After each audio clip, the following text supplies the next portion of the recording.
અમરેલી જિલ્લાના ચલાલા ખાતે શ્રી દાનબાપુની પવિત્ર જગ્યામાં નગરપાલિકા દ્વારા 6 નવા ટ્રેક્ટરોનો લોકાર્પણ કાર્યક્રમ યોજાયો હતો. ધાર્મિક અને સામાજિક માહોલ વચ્ચે આયોજિત આ પ્રસંગે ધારાસભ્ય જેવી કાકડિયા, પાલિકા પ્રમુખ જયરાજભાઈ વાળા અને જિલ્લા પંચાયતના ઉપપ્રમુખ સહિતના મહાનુભાવો ઉપસ્થિત રહ્યા હતા. કાર્યક્રમ દરમિયાન પૂજ્ય વલ્કુબાપુ અને ડોક્ટર રતિદાદાએ આશીર્વચન પાઠવી શહેરના સર્વાંગી વિકાસ માટે સૌને સાથે મળી કાર્ય કરવા પ્રેરણા આપી હતી. નગરપાલિકાને મળેલા આ નવા ટ્રેક્ટરો શહેરની સ્વચ્છતા જાળવવા અને વિકાસ કાર્યોની ઝડપી બનાવવામાં આશીર્વાદરૂપ સાબિત થશે. વક્તાઓએ આ તકે સરકારની જનકલ્યાણકારી યોજનાઓનો લાભ છેવાડાના નાગરિક સુધી પહોંચાડવાની પ્રતિબદ્ધતા વ્યક્ત કરી હતી.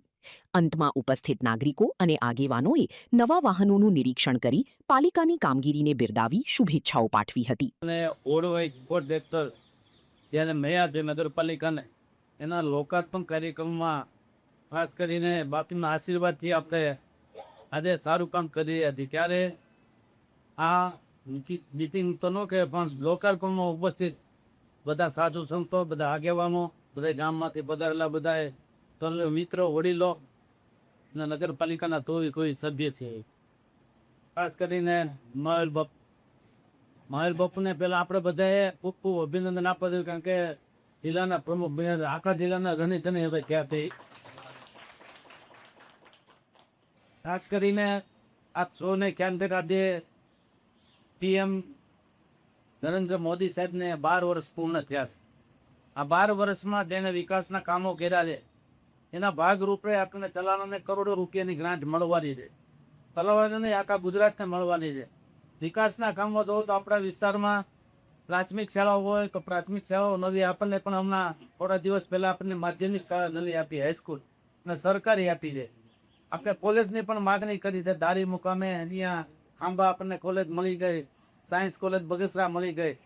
આ બધા વિકાસના કાર્યો જ્યારે ચલી રહ્યા છે ત્યારે એના ભાગરૂપે ગામડામાં આરોગ્ય કેન્દ્રો હોય, આપણે તલાવમાં આરોગ્ય કેન્દ્ર પણ નવું શરૂ થવાનું પતાબેડનું, તેની પણ મંજૂરી આવી ગઈ. અત્યારે એના પ્લાન એસ્ટિમેટ થયા થાય છે. ટૂંક સમયમાં એ હોસ્પિટલ પણ નવી બનવાની.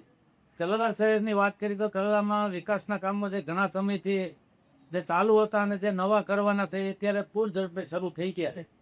એમાંય કોઈ વસ્તુ ઘટે તો એના માટે મને જ્યાં 24/24 નગરપાલિકાની ટીમ છે એની અમે સાથે પૂરેપૂરું માર્ગદર્શન આપી રહ્યા છે. હું એકલો થતો તો મારે લોકો પડ્યા એટલે અમે 2 થયા હતી.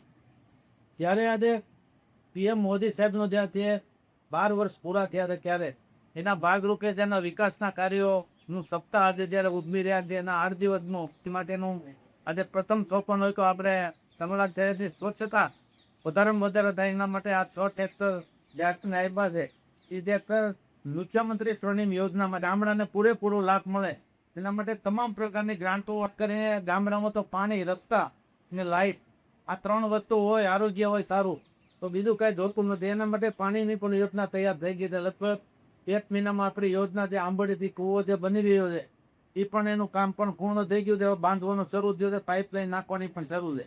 એટલે ટૂંક સમયમાં પાણીની કોઈથી ક્યારેય પણ કરવાના મુશ્કેલી નહીં પડે.